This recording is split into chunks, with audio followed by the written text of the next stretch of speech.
Today we are going to perform experiment of adder circuit using op amps. So let us go to the introduction there and performance also. The components required for your adder circuits are resistors.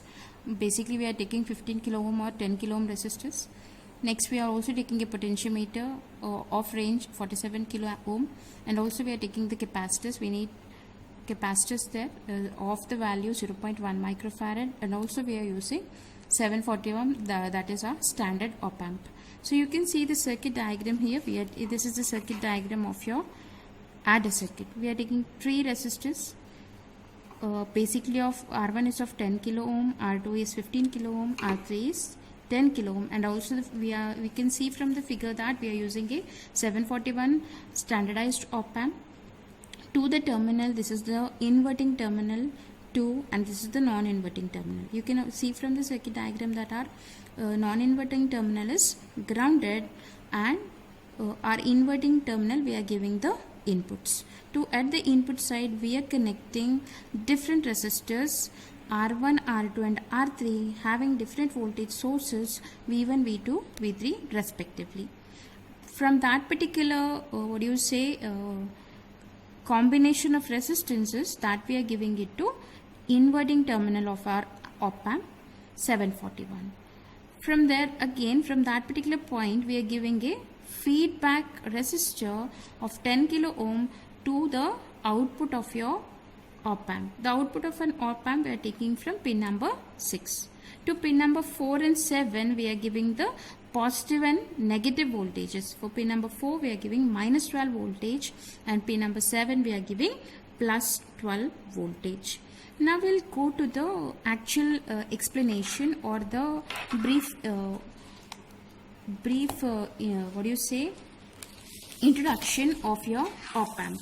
So here your adder circuit is also called as summing amplifier. It is one of the basic application of your op amp. Summing circuit will give the addition of different voltages connected to it in the input, that is you are getting the addition of input voltages at the output, hence it is called as the summing amplifier. The voltage drop between the inverting terminal and the non-inverting terminal will be equal to 0 because of concept of virtual ground. Because the input impedance of this particular circuit is infinite, hence the virtual ground concept will be using here. So the same circuit diagram I have drawn here, right? You can see that the inverting terminal is grounded, and non-inverting terminal is grounded, and to your inverting terminal we have connecting series of different resistors. You can see our first voltage source, we are now naming it as VA. The resistance of that particular voltage source is RA. Similarly, we are connecting one more voltage source VB. The resistance is RB. Similarly, we are connecting one more voltage VC, and the corresponding resistance is R3. And the current flowing through the first voltage source is IA, second is IB, third is IC. So the combination of all the currents, that is IA, IB, IC, will be present at I1. So this is the current I1, that is the combination of all the currents flowing in different branches. It is accumulated at I1. So I1 is equal to IA plus IB plus IC. Right? So here no particular current is going forward or into the op amp because of presence of infinite impedance at the input section. Because of infinite impedance present in the input section, instead of current flowing forward into the op amp, it is moving from this particular node to the feedback part. So your current is moving in the feedback resistor instead of going in the op amp because of very high input impedance. From the KCL law, current entering in a junction is equal to current leaving that particular junction. So I1, so this particular junction we are considering this, we can also consider as G, because here the voltage between your inverting and non-inverting will be equal to 0. Hence the current I1 is equal to I2. Now here, because of concept of virtual ground, your V is equal to 0. Substituting the equations of I1 in the above equation, I1 is equal to IA plus IB plus IC is equal to I2. Next, from Ohm's law, VA minus V divided by RA. But here the potential is 0 because of virtual ground. Hence I can write VA minus another voltage. We are taking two voltages divided by resistance. VA minus 0 divided by RA plus VB minus 0 divided by RB, VC minus 0 divided by RC is equal to I2. I2, again we are considering these two voltages from here to here. So V minus V0 divided by RF. Here your V is equal to 0 minus minus V0 divided by RF.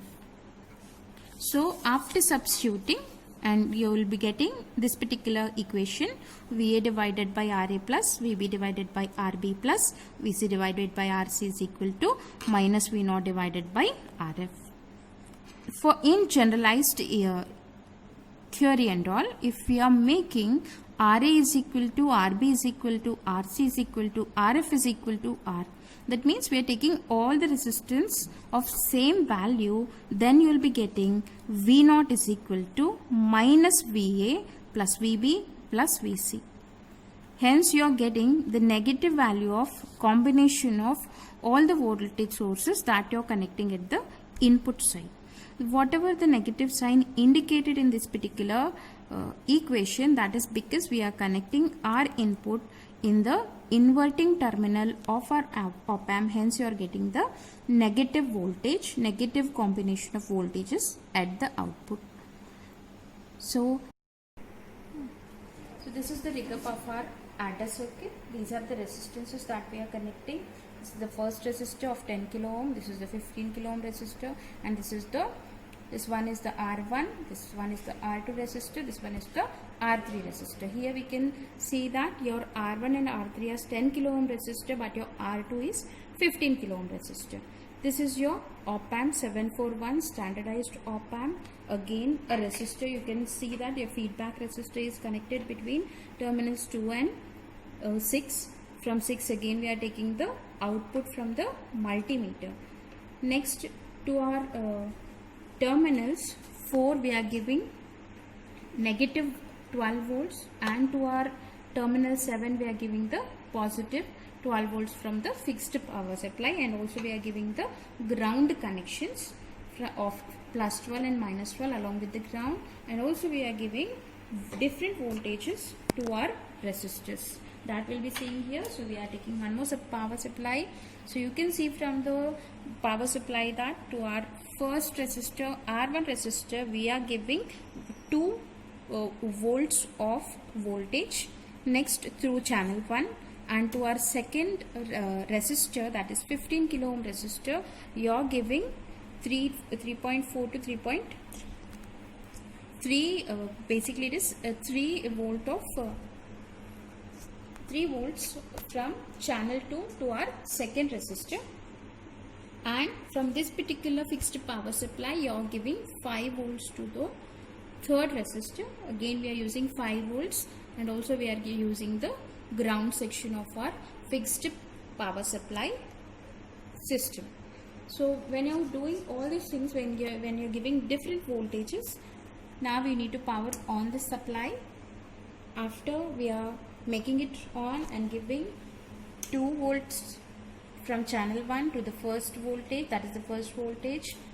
From channel 2 we are giving the second voltage, and from the fixed power supply you are giving the third voltage, and from all the processes now happening, and you are getting from pin number 6 you are taking a multimeter and you are connected in this way. So you can see the output, that is negative, that is minus 9.10.